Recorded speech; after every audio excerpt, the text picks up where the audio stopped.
council feedback, the greater good. And the third thing that I can't think of. No, nor can I.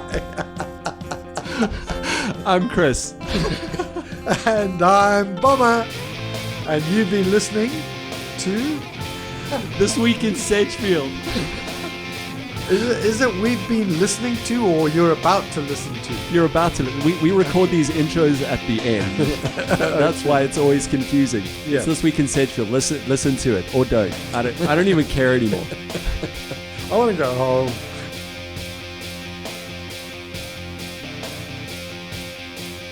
I've just kind of hit one of those times, you know, Okay. where I feel like it's a time for a nice story. A nice story. And you just seem like the kind of man who has a nice story. So I was wondering, could you play me? Oh, play me. Could you play me a nice story? Could you tell us a nice story? You know, something that you would listen to by the fireside, fire crackling, Yeah. a soft breeze blowing. The gentle slurping sound of half a pint of cold beer. Yep. That sounds awful. I hate the sound of people slurping. You've ruined it. I don't even want a story anymore. No, I do. Do you have, do you have a nice story for us? When you mentioned this earlier, like 20 seconds ago, something did spring to mind. And this happened, and I hope you don't mind it being Edge related, because, well, that's where I spend 90% of my life. In the Edge. No tears, please. So we'd been going about 2 years, and a man who at the time was running the fishing shop, the sports and hobbies, which include fishing. Yeah. He popped over and said, "Do you know sand parks have put up the boating fees again?" So I said, "No." He said, "Here's a letter written by a good friend of mine to sand parks about the whole thing. Okay. You must put it in your paper." So I said to him, "Look, mate, I can't just put an arbitrary letter in my paper without the permission of the guy who wrote it, because it is addressed to sand parks, not to us." I said, "Please check with your friend." And the next day he came and he says, "I've checked with my friend." In fact, I saw him in passing. I said, "Did you ask your friend?" He said, "Yeah, it's fine. Go for it." So we published this letter. The day after our paper came out, this man stormed into our office. Elderly gentleman. Well, when I say elderly, he seemed elderly at the time, but now he probably wasn't so elderly as I've got older. But yeah, I think he was in his late 60s, and he thumped on the counter. He was very red in the face, and he said, "You published my letter." Yes, you're welcome. Yes. Yeah. Did you like it? And he said, "You didn't ask for my permission. It wasn't addressed to you." And I really backpedaled, and I said, "Wow, we did ask the gentleman at the sports shop if he'd got your permission." And he said, "Yes, but clearly we should have asked you." And he said, "If I wanted it in the newspaper, I would have written it a different way. I'm going to sue you." Now, when you're running a newspaper, the word "sue," unless you have a friend by that name, is not something you want to hear. No. Especially when you're an infant newspaper, basically, and you actually have no money in the bank. You don't have lawyers sitting in the back. Yes, you know? We don't have a legal team. Put it that way. That you know of. Yeah. Yes. So I crawled into a little sobbing heap, and then I quickly straightened up again, and I said to him, "Look, can we talk about this, please?" A man of obviously wealthy stature and status. Yes. "Please put your walking stick down. Stop waving it over the counter at me. Let's talk about this." And I once again explained to him how it happened. And I said, "If you want, we can print an apology, or you can rewrite it as a letter to the paper." Can we put your photo on the front page? I did everything. Yes. Yes. Anything I could to calm him down and to stop him suing me. Really. Yes. Yeah. Anyway, finally he calmed down, but he said, as he left, he said, "If you dare do that one more time, I will sue you." So did you print the same one again? So no, I finally, I mean, he left, and I calmed down, and then my wife, who'd been off somewhere, popped back into the office, and she said, "Oh, you look like as white as a sheet. What's going on?" And I told her the story, and she said, "Oh, well, lesson learned, blah, blah, blah." Yeah. And then the next morning, the man's wife came in. Whoa. I didn't know she was his wife until she said, "You published my husband's letter without his permission." And I said, "Oh, yes, I'm so sorry. Oh, no. Because I didn't know if she was, more bark than bite, more than his bark and bite. And she said, "If you ever get the chance to do it again, please do." And she goes on to say that since they retired, he had become a miserable, dull, lifeless person until we published his letter. Yes. She says, "I've got my old husband back. Oh, man. He's full of vigor. He's full of adrenaline. He's just... Oh, that's amazing. Please, please do. If you ever get the chance, do it again. Do it again." Men need a battle. Yeah, and what was really nice, I have to say, is since then, in the years that follow, we got to know them quite well. Oh, awesome. And often I teased him about it, and he teased me. And they're a lovely couple. Oh, cool. I think they have left town. I think they got to the age where they left town. Yeah. But that was... that is very cool. I love that, man. That's so much fun. Very, very cool. I dig that. We are a community who likes to shake sticks at each other. Absolutely. And shout and raise our voices. Yeah. And we were speaking about this a little bit earlier, how I'm just loving having these discussions about, issues that I have opinions of, and we all have opinions of. But it's actually enlightening, and it's really cool when our opinions can be changed by facts, by different viewpoints. And in our age of offense, of no, I'm right. Listen to me. You shut your mouth and listen to me. I'm right.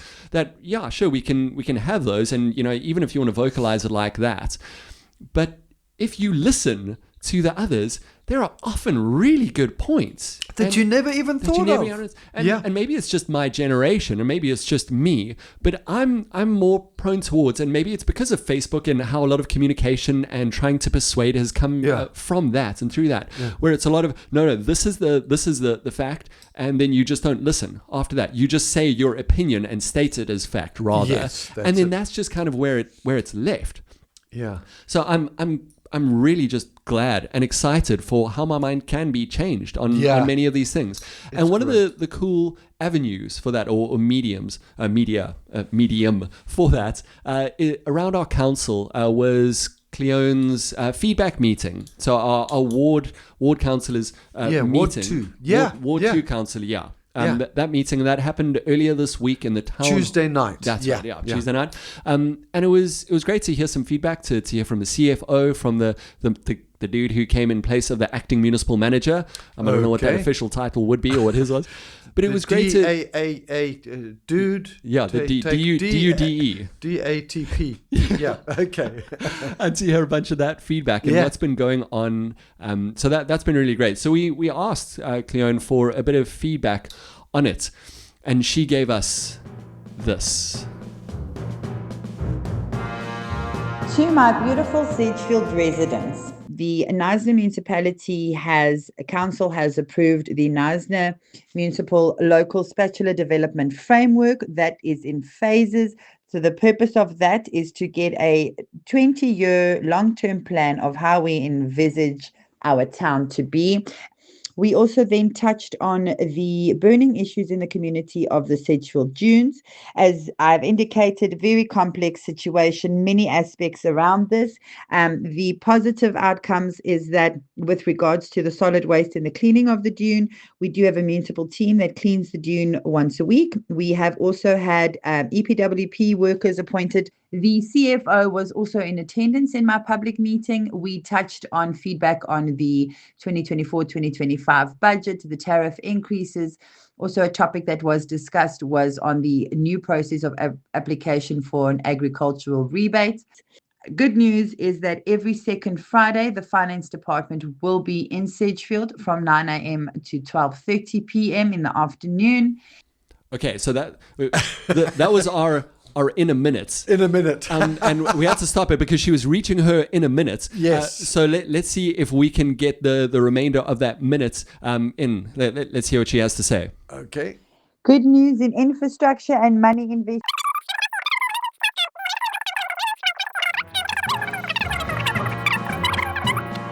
So you get all that? Yes. Yeah.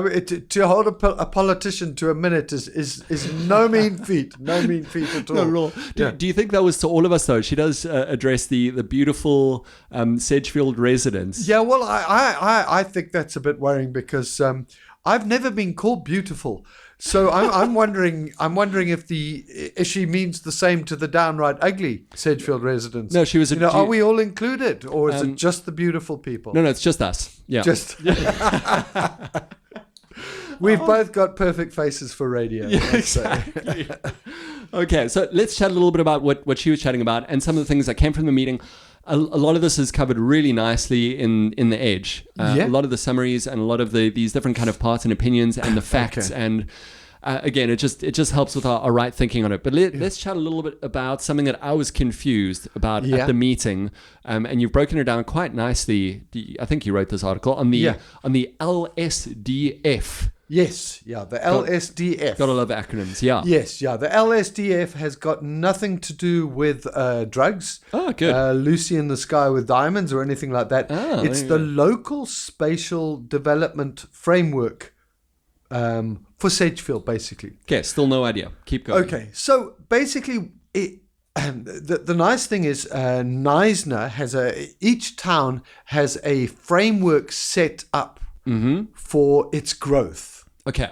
In all directions, be it work, be it actual space, schools, industry, that sort of thing. Knysna, they've been working on one for Knysna for some time, and in that, while they were doing that, they realized that Sedgefield needs its own spatial development framework. Okay. So they've employed the services of a company to do this, and they've started the process. Okay. And it's how Sedgefield grows, and this is very, very important. And what is happening with this is there are a lot of acronyms. There's a lot of complex words. Yeah, they use things like nodes. Yeah, I got a bit lost in all of it. Yeah, it does sound complex, but it shouldn't be that complex. And the reason it shouldn't be that complex is because of how important it is. Okay. It's basically how our town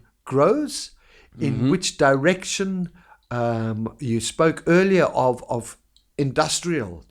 We all, I'm sure, as a people of Sedgefield, most of us aren't keen on having big industrial setups, factories in Sedgefield. Yeah, and in the meeting, that was one of the things that he kind of mentioned, that, we're growing, and I love this stat this was just a really interesting stat from Cleon, saying, I think it was from 2018, since then there have been about 2,000 families or people who've kind of come in. Yes. And that's a lot of people. That's a significant amount, and if it's not planned for, then like you say, about schools, and then they mentioned industrial, and there were a few of us who shifted in our seats. So it's like, whoa. Yeah. And there were a lot of people who were saying, well, we want to keep our place a village. We moved here because of the village vibe and all that entails. But this industrial area. Yeah, we don't want big, huge trucks driving on our roads. We don't want factories belching smoke. I'm probably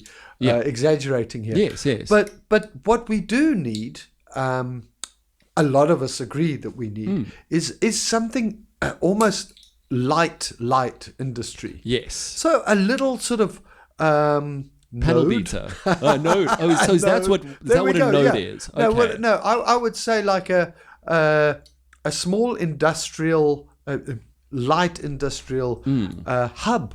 Yes. Where a guy can panel beat a car, or someone can do some welding, or someone can pack fruit, or that sort of thing. Where small single man or very micro businesses as such an area where they can do that, where people can learn skills and that sort of thing. That'd be cool. Rather that'd be very cool. rather than huge factories and that sort of thing being set up. Yeah. But this is the sort of thing. These are the conversations we need to be having. These are just ideas we're banding around, but there might be a lot of people who have totally different ideas. But the last thing we want is for the growth of Sedgefield to be shoved in front of us. And this is how it's going to work. Yeah, and that was definitely a fear that so people we were must vocalizing. all take part in this. We must all go to the meetings, and we must all ask the questions. Don't be overwhelmed by terms like LSDF and nodes and all that sort of thing. It's just a whole menagerie of lengthy words. We've really got to take hold of this. But as you said earlier, we've also got to listen to what people want. Because many people have moved here to be in a quiet village, but also many people are really battling to make a living. Yes. Yeah. No, absolutely. We certainly need to take everyone's ideas into consideration. That's right. And people change. Of course, a town is going to change. Yes, I think is one of the. It's a difficult truth. But fighting and resisting change overall, and it may be positive. It's going to be different. And it's, absolutely. In 20 years, who knows what Sedge is going to look like? Is it going to look like George? I don't think so. But, who knows? But it's things like this that mean that we get to help shape it. Exactly. When we, and it doesn't happen quickly. I think he said the first bit of, the first proposal goes in May next year. They're having public participation process. That's going to happen towards the end of this year, as far as I know. Okay, cool. Okay. If not sooner. So we'll have to watch out for that. We must take part in that. And I think it's got to be finalized by mid next year, or maybe May next year. Yeah. Okay. And especially the retired engineers and retired, all these, we got this, we spoke about it, I think, last week, about the wealth of experience that we have in this town of people and, men and women looking for battles to fight. Yeah. And rather than fighting battles that are maybe not worthwhile fighting. Yes, yeah. This is a worthwhile one. This Absolutely. is a great legacy Isn't to it? leave. So we do. We want to hear about that. We don't want a situation like Barcelona. Barcelona. Yeah, we were talking about it earlier. It's a report I read. It was in The Guardian this morning. And the people have taken to the streets. They are so sick of tourism. Believe it or not, they don't want tourists there anymore. And it's not because the tourists come and complain that the food's so greasy and the bullfights aren't what they used to be.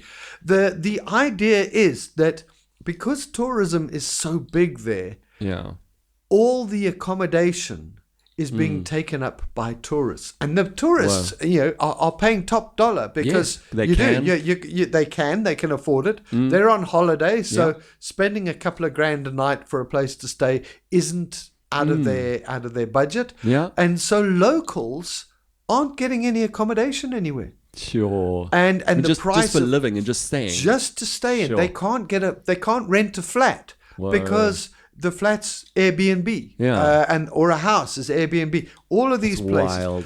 And their restaurants have become so expensive because they're catering for the tourists, not for the locals. So the locals are wandering the streets, marching the streets with water pistols, and they're dousing the tourists with water pistols, and they're chanting, "Get out of Barcelona! Oh, You silly tourist! You mustn't be in Barcelona no more." please. Please. Yes. Oh man. Okay, so don't get any ideas. Yeah, don't get any ideas. Sedgefieldians. I mean, tourism is a huge. We've got to push tourism in Sedgefield, obviously. But that's how other people's views can change a mindset. Who would have thought that a city would ever say we don't want tourists? We don't want anymore? tourists. Don't stop bringing us that money. But it's because they can't. It's complex. Yes. And you know what? This actually links up nicely now with the conversation that we've been having for a long time, and I think we will still have for a long time because of how deeply complex it is around the dune and the dunes. Yeah. And also hearing, I mean, there's, you hear feedback from Cleone, that's, about all the things being done. There's now a committee that has to do with, land invasion and all of that. And of course, it's not just relevant to us here. This is happening in Hornley, in Knysna, and throughout. I mean, everywhere. It's going to happen. But there's been a very interesting take, and hearing a lot from you on it, and hearing from others around. Or first, before we get into all of that and all the serious stuff of it, man, I loved the article on the porta potty going for a tumble. A tumble, yes. Oh man, that's the going for a long drop. Yes. If you haven't picked up resist. the edge, it was too good. If you haven't picked up the edge yet, go have a look at that. Please do. Look at that article, and that's it's super funny caption. You'll get it when you see it. In case you haven't got it now. But let's talk a little bit about the xenophobia. Yep. So part of what is happening on the building on the dune, the illegal building on the dune, I think it came up at the meeting last night. But Tuesday. On Tuesday. Yeah. But it has been mentioned before as well. A lot of the people living on the dune are foreign nationals. But they are not the ones building up there. So local people are building houses on the dune and renting them out to foreign people because there's such a shortage of accommodation. Yes. So of affordable accommodation. Yes. So that's a big part of that. So we have a steady stream of foreign people, foreign workers coming in looking for work here. And this is how the local residents, the long-term Smutsville residents, are making some money is by building these houses on the dune and renting it out to fulfill the demand, but not really legally. So this presents a lot of more questions. So that makes the situation even more complex. Yeah. So let's throw in a little bit of complexity. Over here, and say something that it's very unpopular to hear, and it's uncomfortable to hear, if I could say that. Yeah. Where there could be the argument, one might say, look, I'm trying to get out of this as much as possible because I know, but I want to have this discussion. I'm okay with a heated one on it. But a lot of people employing a lot of maybe guys from Malawi.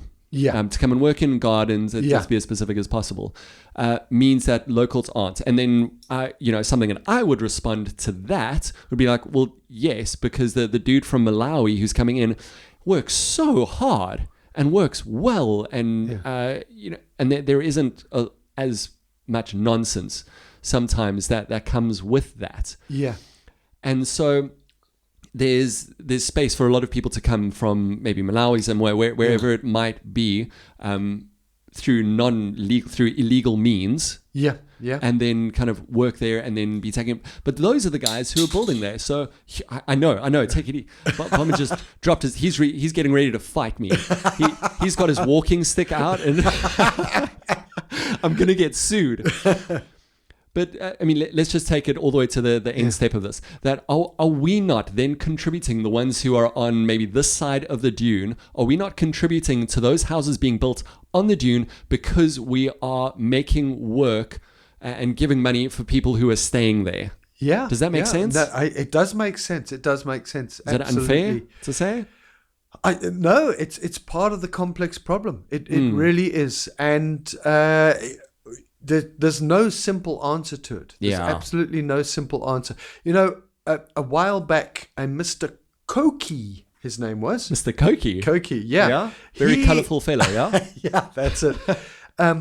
It was at the time, and I don't know if he still is, but he was head of immigration in Mossel Bay. Mossel Bay has like an immigration section there because they're quite a port. Oh, of course, for the port, yeah. So he was one of the people responsible for sending the immigration police I don't know if that's what they're called. Yeah. But they would swoop in on Sedgefield and Knysna and all the small towns. And they do this regularly and arrest all the undocumented Malawians. And even the documented Malawians. How would they do the documented ones? Well, yes. I phoned him to say, what's going on here? How can you arrest documented people? Yeah, This people is legally not here, right. asylum, they are legally or here. They have work. their papers. His answer to me was another point of view that got me thinking. Oh, He said any papers that a gardener has, for example, yes, from another country, would not be legal because they would not give a job. What's the word? Job description or they wouldn't give a work permit. Sorry, that's the thing I was looking for. Yeah. They wouldn't give a work permit to someone for work that a local person could do. Of course. So if you're an engineer, yes, and there's no local engineers, then you could get a work permit to come and work in South Africa as an engineer specializing in your field or your bathroom or wherever you specialize. But special places, a gardener, unfortunately, you're not going to say that you have a skill that is unavailable in South Africa.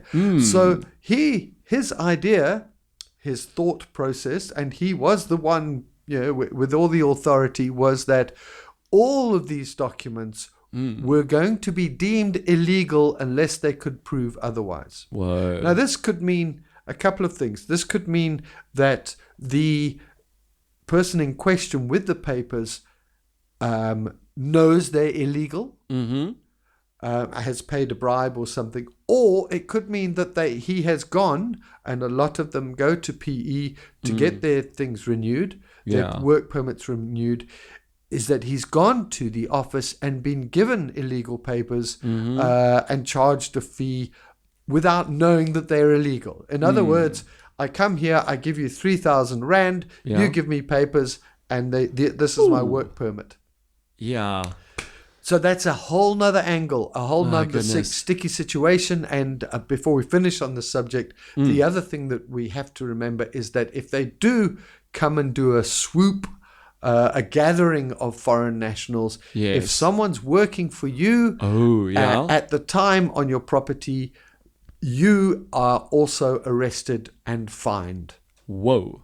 It's not just the person. Yeah. You are being fined for employing an illegal person. Sure. That's a tough truth, Really man. tough truth. Really tough truth. Yeah. That's definitely not a popular thing to say, but something that bears consideration. Yes. Doesn't it? Yeah. It really does. Sure. It really does. No, also definitely got some thinking about that to do. Where we do, we want things our way.